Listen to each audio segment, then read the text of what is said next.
Good afternoon, everyone. I call this August 14th, 2025, Jacksonville Water and Sewer Advisory Committee meeting to order. Wally, I see we have a quorum. We do. Has everyone had a chance to review the agenda items? Yes. Are there any discussions? Hearing none, I'll accept the motion to adopt the agenda. All right, I'll make a motion, we adopt the agenda. Second. All in favor, signify by saying aye. Aye. Any opposed? Motion carries. Agenda is adopted. Has everyone had a chance to review our last meeting minutes?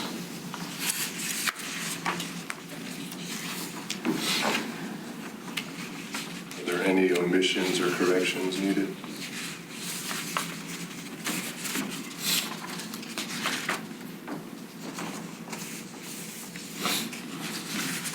Make a motion. Hearing none, I'll accept the motion to accept the minutes as written. So moved. Second. All right, all in favor, signify by saying aye. Aye. Any opposed? Motion carries. Minutes are adopted. All right, Molly, I guess I'll turn it over to you now. All right. The first order of business will be to conduct officer elections. We do this at the first meeting following the new fiscal year, which is July 1. Being that we canceled our July meeting, this is the first meeting, so we'll need to do officer elections. Everybody on the board is, on the committee is eligible for either chair or vice chair.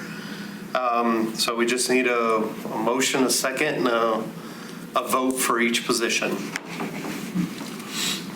I got a question though, before we do that. Yes, sir. It shows on here we still have 2 vacancies, is that correct? We do. Okay. We are working to try to get those filled. They're not always the easiest positions to fill. It's not just us, but we have other boards that. But we don't have any candidates or anybody trying to do it? There is an application process. We do encourage people to apply. I think we have a great board. We discuss a lot of business, and I think it's great to have members of the community from, they represent different walks of life. We have contractors, we have residents, we have former council members. So we are looking for people. We just haven't had any recently. So if you know anybody good, encourage them to apply. And anybody listening on G10 if you're interested. It's just city residents. Can It be is city ETJ? residents, yes, sir. Can't They have to live in city limits. There's no ETJ or. Right. Okay. So according to the ordinance, the chairperson, chairperson is eligible to succeed themselves They are, I think, for one term. one term. So Mr. Simondaris has been once and Mr. Cook has been once. They are both eligible for their current positions or other positions. And the prior chairperson has been off long enough, they are also eligible. So. He'll be good. And he does have other interests, so. Right. Yeah. Well, I'll make a motion or nomination that we nominate the current chairman, the current vice chairman for the next term to continue our legacy. And I was thinking that if he's okay with it. We had a talk. Okay, then done deal. Done deal. Has it been a year since Fernando sat in that seat? It has. That blows, Mr. that blows my mind. That's how time flies, right? Quick, didn't that? Mr. Simondaris has done it for all year already. Wow. And a fine job he's done. Yes. Then I'll make a motion that the nomination be closed and accepted by acclamation. Yeah, I do, yeah. I'll second that. But still, it does not seem like it's been 12 months ago. All in favor, signify by saying aye. Aye. Any opposed? All right, thank you. Congratulations. Yeah, thank you. Thank you, I appreciate that.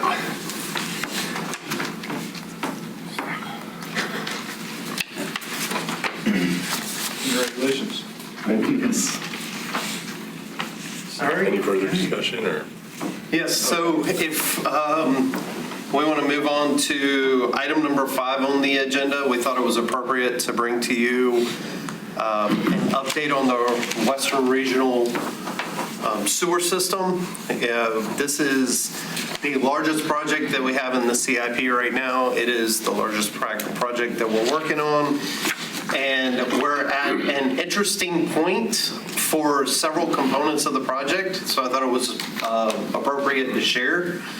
And so with that, I'll just kind of jump into it. And I know this board has seen this project many times over the years. Mr. Thomas probably the most, because he's seen it both on this board and on city council for many years. I think the planning actually started for this in like 2008 or something. So basically, the project that we're working on right now has 3 contracts, and you can see those 2 blue circles and a red circle. It includes a pump station, force main from the new pump station all the way out to land treatment site, basically a bypass around our existing system. And then you can see there's future improvements planned that include a trunk sewer all the way down Williamsburg Plantation, across Western Boulevard, and then force main changes from Carolina Force Pump Station. And basically what that would do is, and then possibly a new pump station further down. So basically, this system is set up for the future so that if necessary, it could serve everything along Western Boulevard down to 17. I should say north of Western and north of 17. So, which, as you know, that's a large development area for the future of the city. In addition to that, right now, those areas are split into 2 basins. One basin is the Brookview Basin. That's a pump station that sits down along the river. And I'm not sure if this is set up, but somewhere kind of in that area. And then the other is the Henderson, which is under the M in improvements, but it's right there near the cleaners beside Mill Creek. And both of those systems are very close to capacity.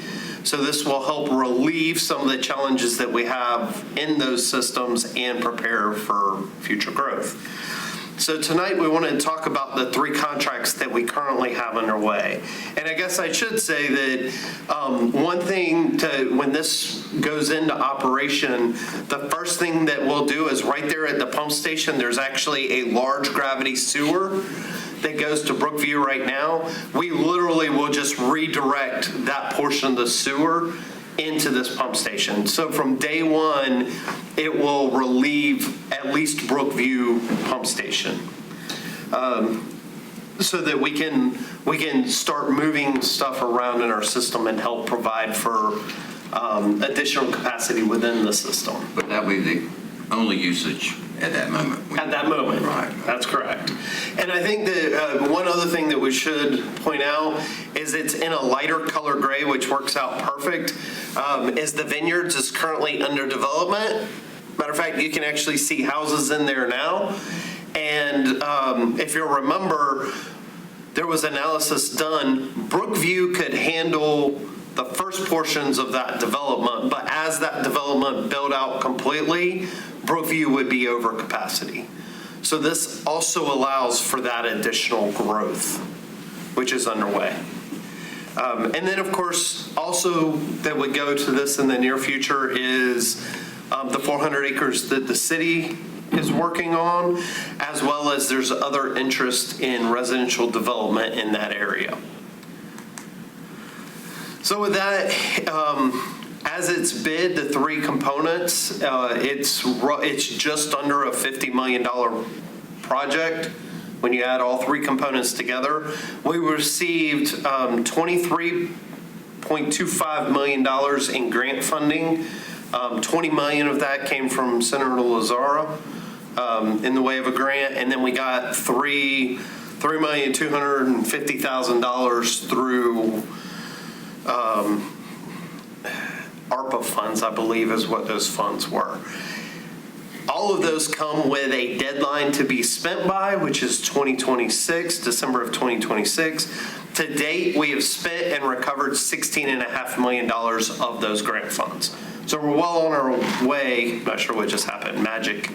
We're well on our way to spending all of the grant funds that we have available for that project.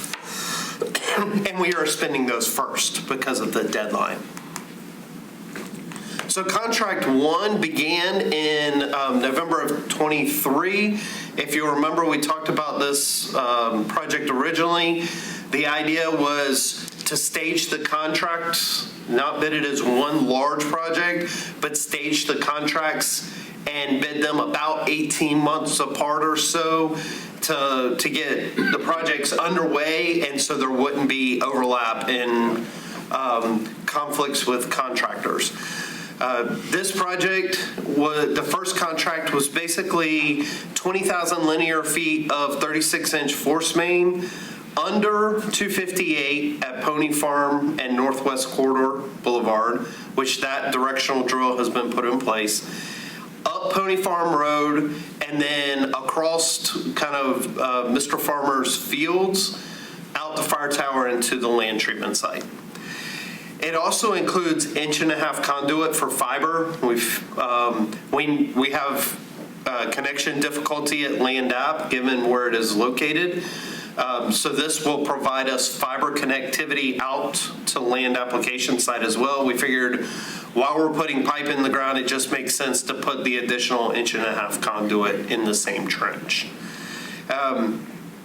Of that, about 13,000 linear feet has been laid.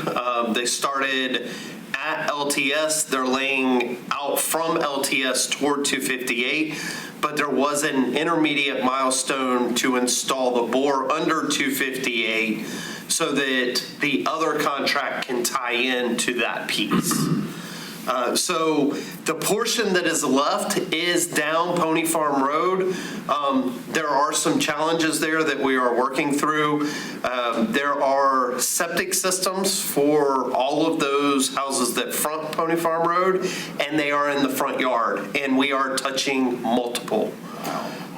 So not only are we installing pipe, but we are having to coordinate, permit, and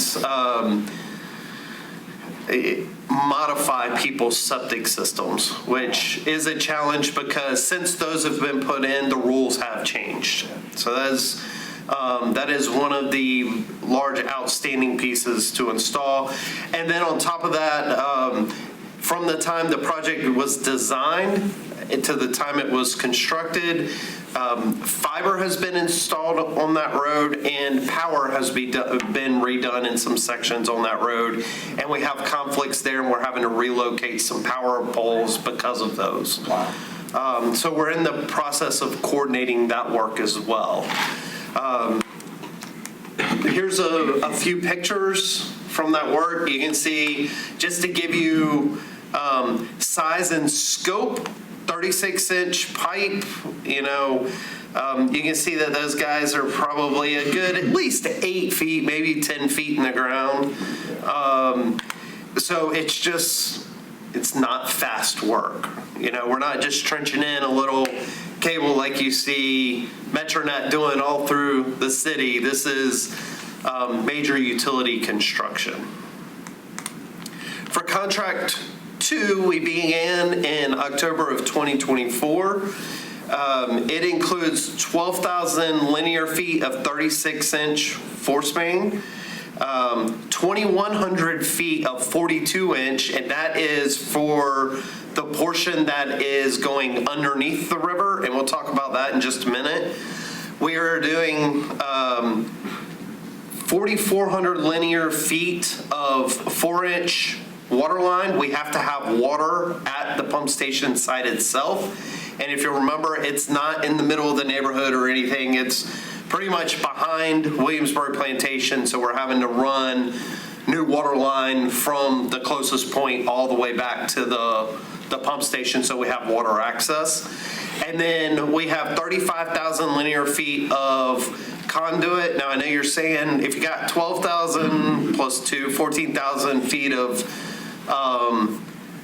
36-inch force main, how do you have 35,000 feet of 2-inch conduit? Well, we're actually putting in two 2-inch conduits across the river.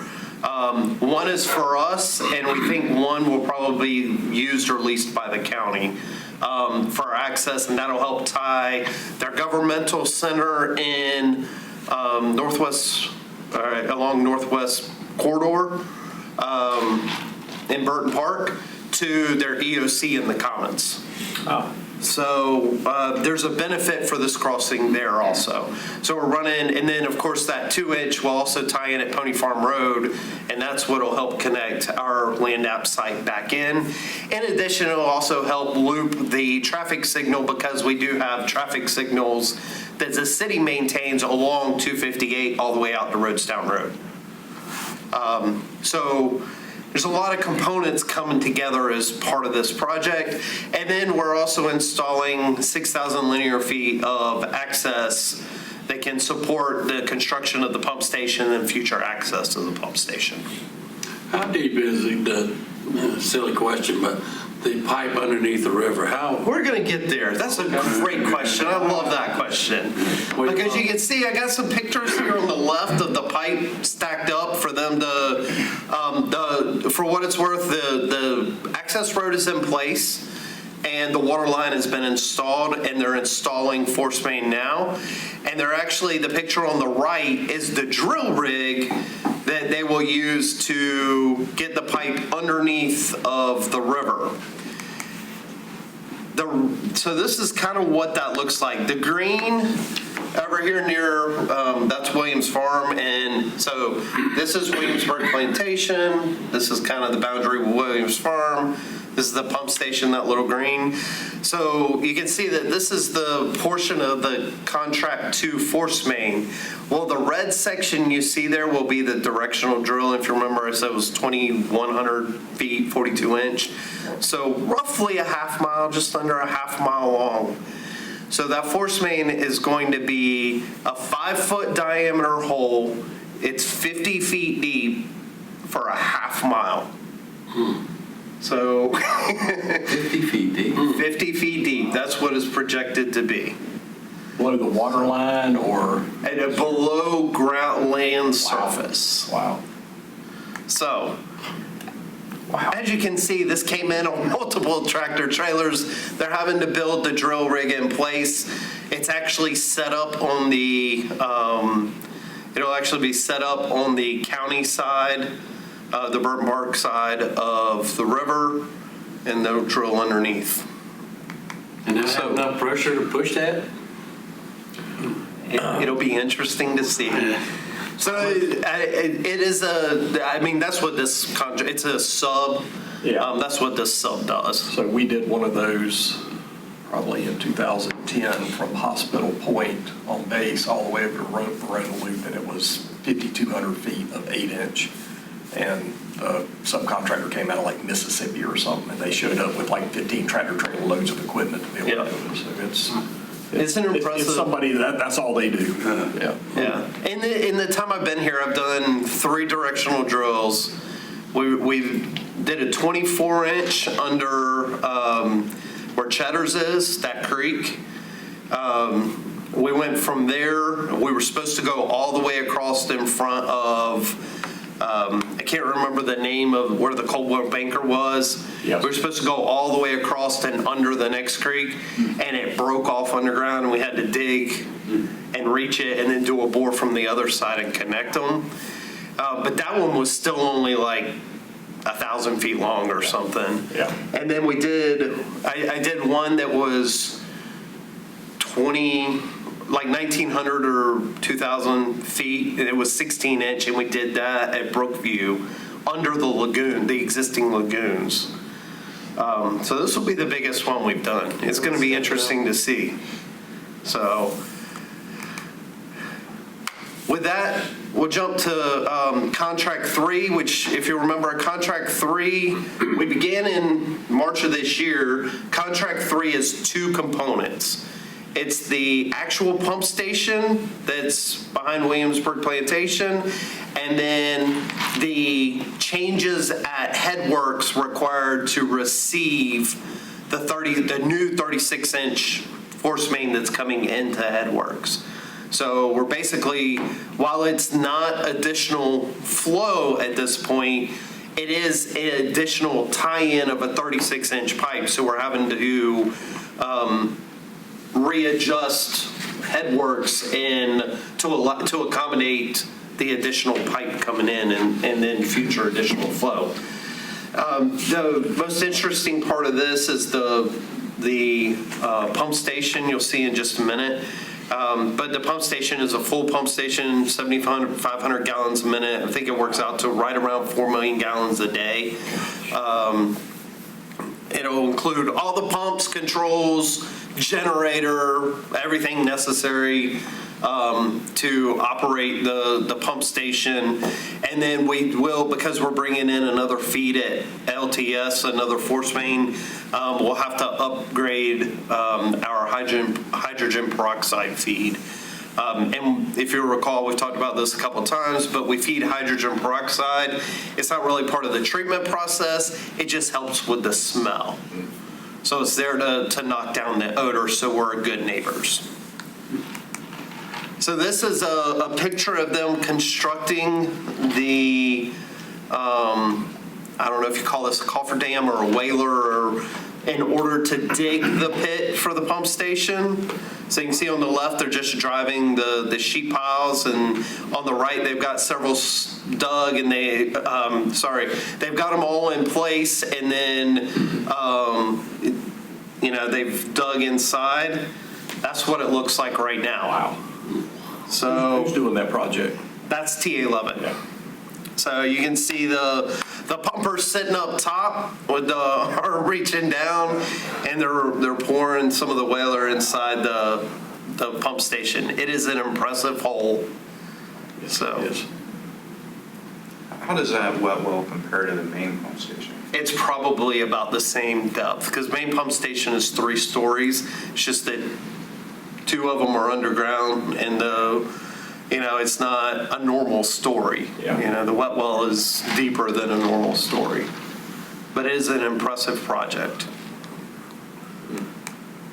So that's all I really have for as an update. This project has been planned in NRCIP. I think we started the planning for this project in 2008 or so. We were looking at whether it was more beneficial to improve our existing system and upgrade, which would have included every lift station along the line, a lot of gravity sewers, or do we just go around, which at the time, this was a more expensive project than upgrading all the incremental pieces, but it also gave us greater capacity and flexibility, which is why the city went forward with this project. Any questions on that? What's the, That's out at the end of Williamsburg, that right? Yes, sir. You think we need a field trip? Yeah, actually we do. that would be I think nice. so too. Let the mosquito season get over. I'll see if Randa can put something together. TA Loving is very, as you can see why, very strict about the safety requirements. Sure, we make it work something out. So, What is the anticipated completion date? I wish Randa was here. She would know. But I mean, if I remember right, it was a 3-year project. I think this contract. I think the pump station project was a 3-year contract. So, and I think it would be the last piece that brought everything together. Okay. So, I'm going to go with roughly 3 years. And it's okay if you don't know, but how do they come up with that 50-foot depth? I do not know. Okay. I assume it has to do with, they have to, because there are all kinds of permitting requirements that you have to meet. So I'm sure it has something to do with the depth of the new river, and then being certain depth below that, and then a certain distance back from any impacts of wetlands or anything like that. And then I know that one of the major concerns when we did the one on Western Boulevard was the amount at which the pipe could flex. So you end up with linear cracking if you try to curve it too much. But somebody that makes a lot more than me has come up with that.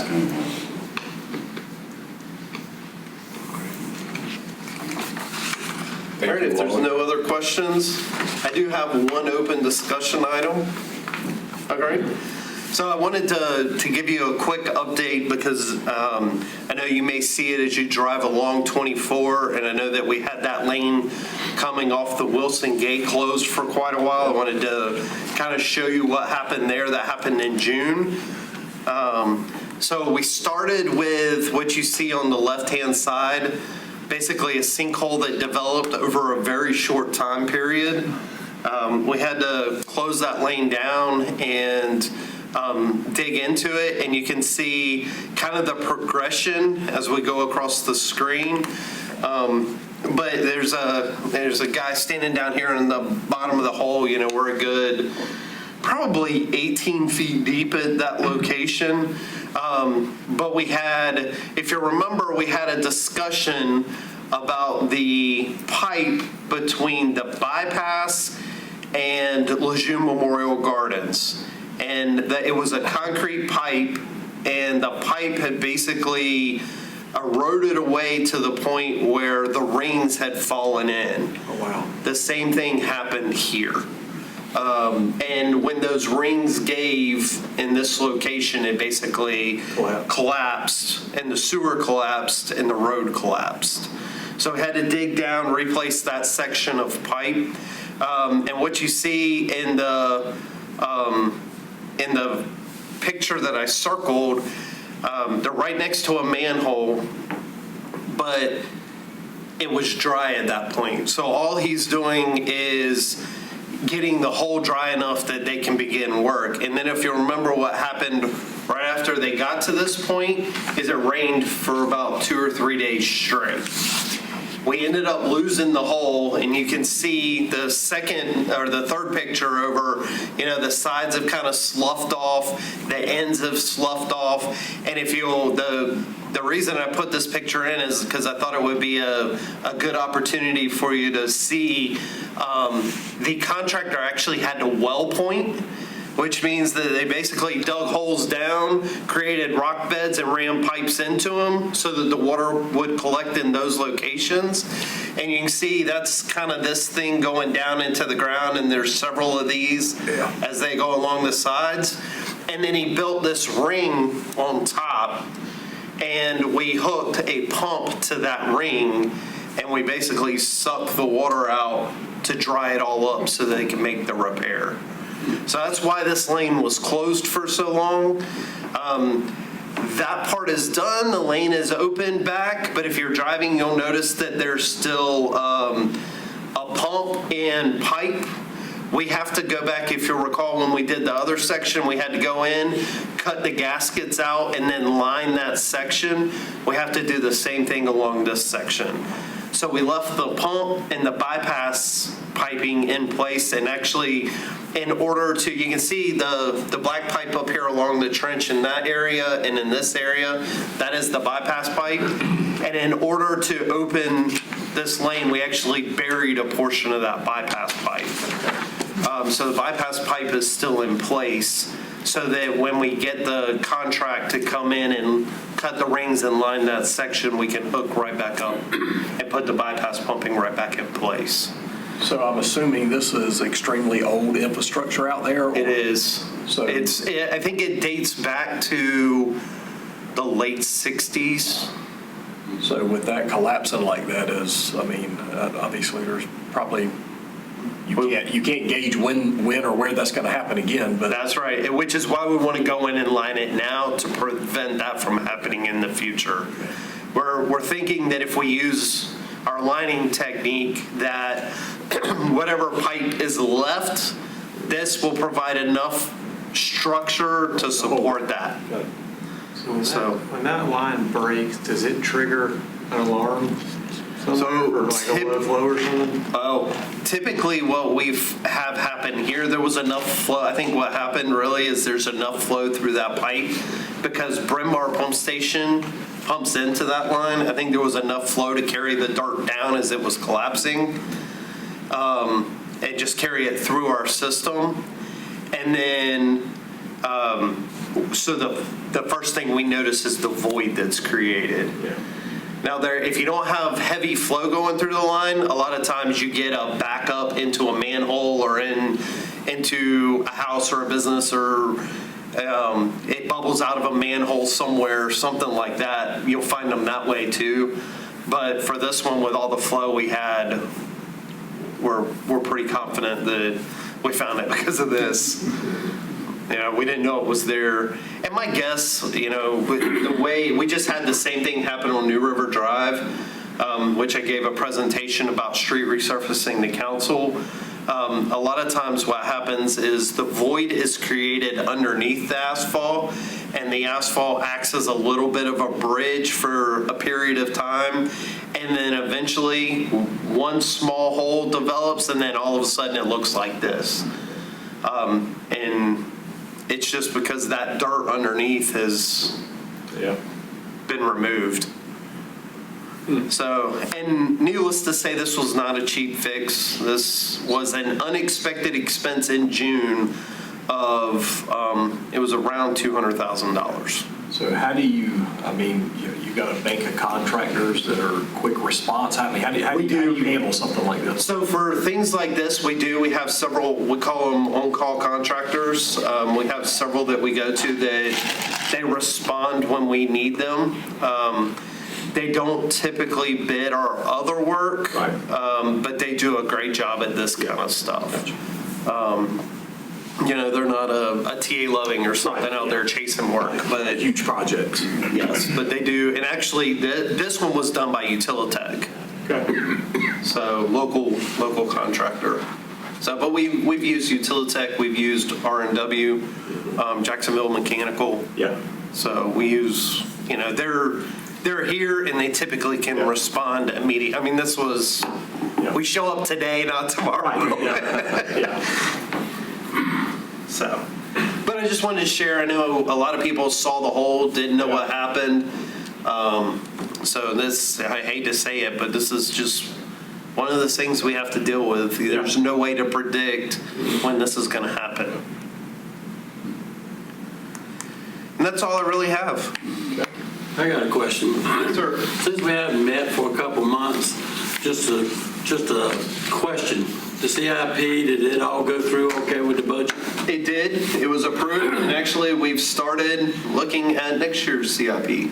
But So- didn't have no issues, everything was approved? And Yes, sir. got what you wanted? Yes, sir. Good deal. So, and the rate model supported what we had put in there. I will share one of the things that we're seeing challenges with, and I don't know if you're seeing the same thing, but so far every project we've bid has come in over the estimate and over the budget.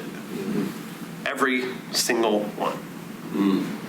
So, and I sat on a board with other utility directors from across the country, and most were a lot larger than us. I mean, a lot larger than us. Our full CIP was a rounding error for some of the utilities that were on, and they discussed three issues. There's about 40 of us in the meeting. It was a virtual meeting, and about 15. They asked 15 to share their top three issues. All 15 had it almost sounded like it was coordinated, but they were from all over the country. But they all three had the same top three issues, and their same top three issues we faced. One was aging, deteriorating infrastructure, funding that. The second was personnel with turnover, basically retention and hiring, and the age is the wrong word, but experience level of personnel in their positions. And then the third was CIP project cost and chemical costs, which we've experienced that same thing. But one utility shared, they had $135 million CIP or so. I'm sorry, $135 billion CIP. They were right outside of Dallas somewhere, but they had seen their cost increase by 30% across their entire CIP. So they have somebody outside that does their evaluation of their projects, and our funding didn't go up 35%, but their CIP value in estimated projects went up like 35% or something. And that's a $100 billion CIP over 10 years. They also had over 500,000 connections, so we're not. More people to help pay for it. Yeah, that's right. We're at 19,000, just to put it in perspective. So, who knows where cost goes? I mean, obviously, anybody in the industry or even in what y'all do, I mean, you've seen what's happened the last 6-8 years. Yes. And, really through COVID started kicking it off. But, on our side, it seems like it has somewhat maybe leveled. So hopefully that is the case. But a big part of the problem is there is so much work out there to be done and just not enough people to do it. So, That's right. People are getting a little bit of more of a premium than in the past. So that's part of the issue. Not the whole thing, because cost from the supply chain to subcontract, everything's up across the board. So We just bid a small pump station's been our CIP for a while. It's Holiday City lift station, and we're having an internal discussion because we got 3 bids back. Those 3 bids were all over the budget, and but the lowest bidder is obviously the closest to the budget, but they range from roughly 900,000 to over 2.5 million. yeah. So, do we know we don't have enough to meet the lowest? Do we go ask for money, or do we try to figure out how to redesign the project, rebid it, and cross our fingers that, we'll get it inside the budget. Yeah. So what do you sacrifice? And that's typically a losing solution, because you're costing yourself time. You're going to spend plenty of money with the engineer to redesign it. Yes. And the window of time that takes, cost or not, they're not going backwards. So, you might end up getting less of a project for the same amount of money. Same number that you just got to bid on. So, not It's a necessarily, challenge. but believe me, I know. But I will say, I'm typically the one that stands in front of council and asks for additional money. That's not pleasant either. But it's hard to hit a moving target when you don't know what costs are doing or prices are doing, or in some of our cases, we have talked about this in our CIP. We put a price in, and it's based on an estimate that may be 6 months or 9 months old when you put it in, and then we don't really inflate it each year. So by the time you get there, your estimate is, a year and a half or 2 years old.